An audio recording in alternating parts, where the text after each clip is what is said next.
Hello student, स्वागत है आपका एक और नए वीडियो में। आज हम सैमुअल बेकेट के famous drama waiting for Godot को अच्छी तरीके से समझ रहे हैं। ये एक एब्सर्ड ड्रामा है और एब्सर्ड ड्रामा का मतलब होता है अजीब किस्म का ड्रामा। और इस ड्रामा में सैमुअल बेकेट ने हमें बताया है कि कैसे जो ड्रामा के मेन कैरेक्टर्स हैं व्लादिमीर और एस्ट्रागॉन, वो एक गोडोट नाम के किसी इंसान के बारे में सोचते रहते हैं और इंतज़ार करते रहते हैं कि गोडोट आएंगे, लेकिन गोडोट कभी नहीं आते। तो चलिए अब हम लोग इस ड्रामा के इंट्रोडक्शन को देखते हैं और उसके बाद फिर समरी को स्टार्ट करते हैं।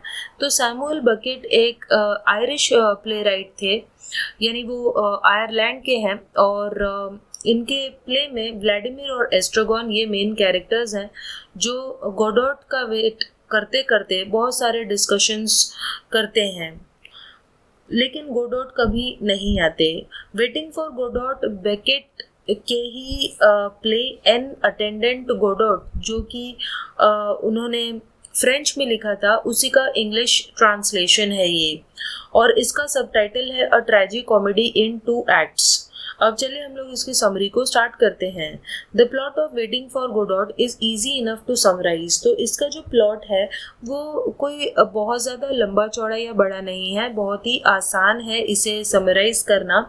The setting is a country road near a leafless tree. तो जो इस ड्रामा की जो सेटिंग है वो एक रास्ता है, एक कंट्री साइड का, गांव साइड का एक रास्ता है जहाँ पर एक पेड़ खड़ा है जिस पे कोई भी पत्तियां नहीं है। वहाँ पर 2 आदमी व्लादिमीर और एस्ट्रागॉन खड़े हैं और वो वेट कर रहे हैं गोडोट नाम के इंसान का। In order to pass the time while they wait for Godot to arrive, the two men talk about a variety of subjects. और अपने टाइम को बिताने के लिए, निकालने के लिए वो बहुत सारे सब्जेक्ट्स के बारे में बात करते हैं, बहुत सारी चीज़ों के बारे में बात करते हैं, including how they spend the previous night, जिसमें ये बात आती है कि किस तरीके से उन्होंने अपनी प्रीवियस नाइट को, पिछली रात को कैसे बिताया। Vladimir passed his a night in a ditch being beaten up by variety of people. Vladimir ने अपनी पूरी रात एक गड्ढे में गुजारी क्योंकि उसे बहुत सारे लोगों ने मारा था। How the crucifixion of Jesus Christ is described in the different gospels. वो लोग ये भी डिस्कस करते हैं कि कैसे जीसस क्राइस्ट को जब सूली पे चढ़ाया गया तो उसे अलग अलग गॉस्पेल्स में, तो गॉस्पेल्स बेसिकली बाइबल को कहते हैं, बाइबल के पार्ट्स को, तो अलग अलग गॉस्पेल्स में अलग अलग तरीके से डिस्क्राइब किया है, बताया है कि कैसे जीसस क्राइस्ट को क्रूसीफाई किया गया, यानी सूली पे चढ़ाया गया। And even whether they should hang themselves from the near by tree. वो लोग ये भी डिस्कस करते हैं क्या उन्हें भी इस पेड़ से अपने आप को लटका लेना चाहिए। तो इस तरीके से अजीबोगरीब डिस्कशंस वो लोग कर रहे होते हैं। तभी वहाँ पर एक आदमी आता है जिसका नाम होता है पोजो, और उसके साथ उसका सर्वेंट होता है लकी, जिसको उसने एक रस्सी से बांधा हुआ होता है उसकी गर्दन से, बिल्कुल एक जानवर की तरह। Pozzo tells him that he is on his way to the market where he intends to sell Lucky. और पोजो बताता है कि वो मार्केट जा रहा है क्योंकि वो लकी को बेच देना चाहता है, क्योंकि जो लकी है वो बहुत सारा खाना खाता है। And Vladimir request that Lucky entertain them while they wait for Godot to arrive. और व्लादिमीर ये रिक्वेस्ट करता है कि जो लकी है वो उन्हें एंटरटेन करे, क्योंकि वो लोग वहाँ पर गोडोट का इंतज़ार कर रहे होते हैं। After Lucky has performed a dance for them he is ordered to think an instruction which leads him to give a long speech which only ends when he is wrestled to the ground. तो Lucky उन सभी के लिए एक dance performance करता है और उसके बाद उसे कहा जाता है कि तुम अब सोचो। तो ये एक ऐसा इंस्ट्रक्शन होता है जिसकी वजह से लकी जो है एक बहुत लंबी स्पीच देने लगता है, और वो तब तक बोलते जाता है जब तक उसे ज़मीन पर नहीं गिराया जाता।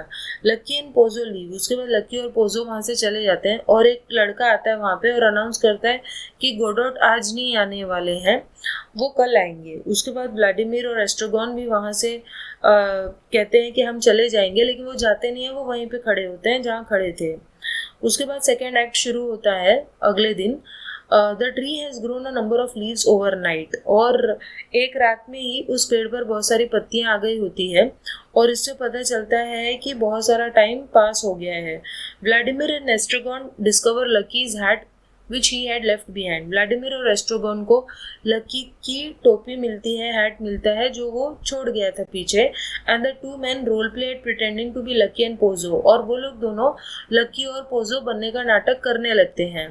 दे then throw insults at each other to pass the time. उसके बाद वो एक दूसरे की इंसल्ट करने लगते हैं टाइम को बिताने के लिए, और फिर से लकी और पोजो वहाँ आते हैं.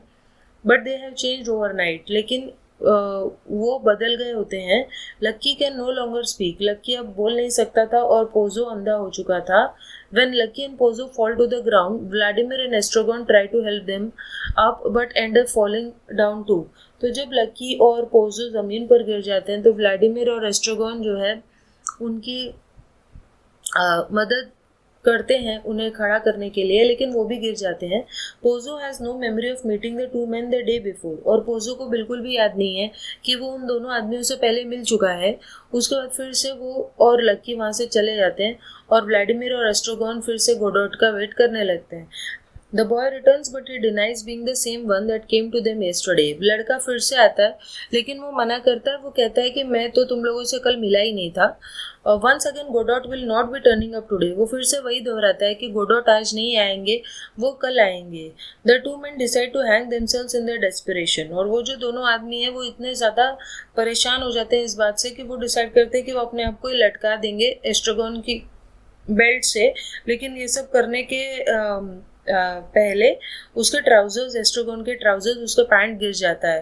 दे decide to leave but stay exactly where they are. वो लोग फिर से कहते हैं कि हम यहाँ से चले जाएंगे, लेकिन वो जहाँ थे वो वहीं पे रहते हैं, और इससे पता चलता है कि वो शायद गोडोट का वेट करते ही रहेंगे.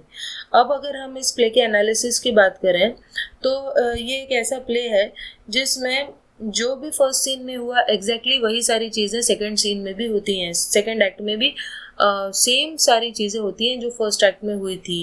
Vladimir and Estragon passing the time waiting for the elusive Godot, Lucky and Pozzo turning up and then leaving and the boy arriving.